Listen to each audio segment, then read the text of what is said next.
ایسے دعوتیں نہیں اڑاتے، اور اشرف المخلوقات کا تاج پہن کر حیوانیت کی ساری حدیں عبور کر جانا کہاں کی انسانیت ہے؟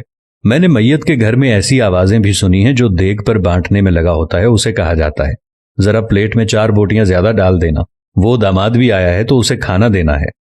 وہ بیٹی جو ماں یا باپ کی میت پر رو رو کر ہلکان ہو رہی تھی، جیسے ہی جنازہ اٹھتا ہے تو وہ سارا غم پسے پشت ڈال کر کھانا تقسیم کرنے میں لگ جاتی ہے کہ سسرال والے بھی آئے ہیں، انہیں کھانا نہ ملا تو ساری زندگی باتیں سننے کو ملیں گی کہ تیرے باپ کی میت پر تو ہمیں کھانا بھی نہیں پوچھا کسی نے۔ میں نے اس بات پر بھی تبصرے سنے ہیں کہ سالن میں تو تری یعنی گھی ہی نہیں تھا، ہماری پلیٹ میں تو بس شوربہ ہی آیا۔ ہم بحیثیت معاشرہ ظالم بن گئے ہیں۔ خوشیاں تو کجا، ہم نے مرگوں کو بھی اپنے شریکے پورے کرنے کے لیے ایونٹ بنا لیا ہے۔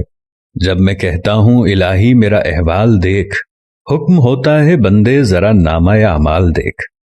کچھ سوال آپ کے ضمیر کے دروازے پر چھوڑ رہا ہوں۔ کیا ہم فطیدگی کے کھانے کا بائیکاٹ نہیں کر سکتے؟ کیا ہم بھوک لگنے پر بازار سے کھانا نہیں کھا سکتے؟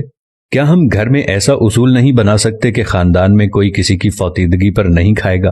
سوچئے گا ضرور۔ اگر میری کسی بات یا عمل سے کسی بھائی یا دوست کو کچھ ناگوار گزرا ہو تو ان سے نہایت ادب و احترام سے معذرت۔ اب یہ ہم پہ ہے کہ ہم اس بات کو آگے پھیلاتے ہیں کہ محض ایک ویڈیو دیکھ کر گزار دیتے ہیں۔ بات مناسب لگے تو ایک لمحہ ضائع کیے بغیر شیئر کر دیجیے گا تاکہ